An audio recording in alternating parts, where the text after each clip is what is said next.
लगता है नेपाल को भी पता चल गया है कि भारत से फालतू पंगे लेना अच्छी बात नहीं है। तभी अब खबरें आ रही हैं कि नेपाल भारत से चाय और पाम ऑयल का व्यापार जारी रखना चाहता है। नेपाल ने यह दरख्वास्त इसलिए की क्योंकि भारत ने 11 मई को तत्काल प्रभाव से पाम ऑयल नेपाल में इंपोर्ट कराने के लिए जारी लाइसेंस रद्द कर दिया है। चूंकि नेपाल पाम ऑयल का निर्माण नहीं करता है और कई आयातक दक्षिण एशियाई फ्री ट्रेड अग्रीमेंट के प्रावधानों का उल्लंघन कर रहे थे, इसलिए भारत ने ये निर्णय लिया। मीडिया रिपोर्ट्स की माने तो नेपाल सरकार ने भारत सरकार को पत्र लिखकर दरख्वास्त की कि वे नेपाली व्यापारियों को भारतीय बाजारों में चाय और पाम ऑयल एक्सपोर्ट करने की इजाजत दे। वाणिज्य मंत्रालय से जुड़े सूत्रों के अनुसार नेपाल सरकार ने 2 अलग-अलग पत्रों के जरिए भारत सरकार से ट्रेड जारी रखने की मांग की। ये वही नेपाली प्रशासन है जो कल तक भारत से संबंधों को खराब करने की कोशिश भी भरपूर कर रहा था, पर वो कहते हैं ना, कभी भी इस युद्ध को प्रारंभ ना करें जो आप जीत नहीं सकते। चीन को खुश करने के लिए नेपाल की कम्युनिस्ट शासन ने उस देश से पंगा लिया जो न केवल उसका पड़ोसी है अपितु सांस्कृतिक रूप से उसका बड़ा भ्राता भी है। इसके साथ ही व्यापारिक संबंध भी दोनों देशों के काफी मजबूत रहे हैं।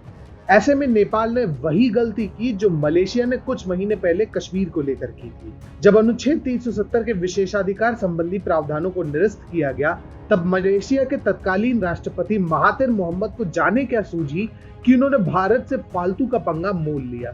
पिछले वर्ष अगस्त महीने में उन्होंने यूएन में कश्मीर का मुद्दा उठाया था, जिसने नई दिल्ली को बहुत आहत किया था, और रही सही कसर महातिर के सीए की आलोचना करने वाले बयान से पूरी हो गई।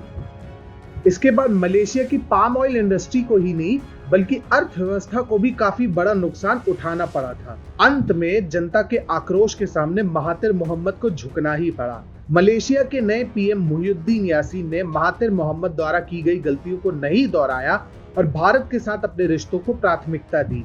सूत्रों के मुताबिक भारतीय अधिकारियों ने ये मलेशिया को साफ कर दिया है कि अगर मलेशिया भारत के आंतरिक मामलों में हस्तक्षेप नहीं करेगा तो ही भारत उसके साथ अच्छे संबंध बनाएगा।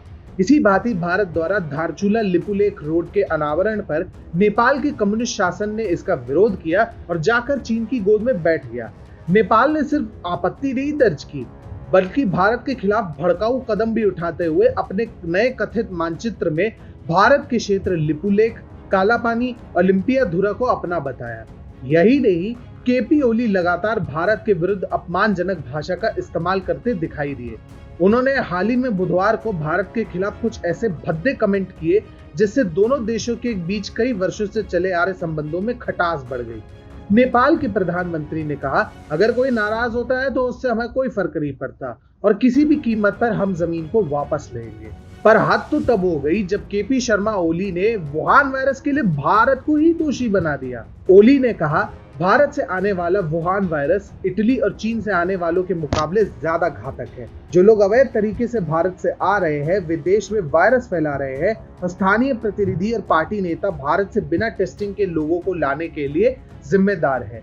ऐसे में भारत ने बिना कोई खास मेहनत किए नेपाल के कम्युनिस्ट शासन को न सिर्फ उसकी औकात बताई है बल्कि ये भी स्पष्ट किया है कि नेपाल के कंधे पर बंदूक रखकर चीन के नापाक इरादे कभी कामयाब नहीं होंगे।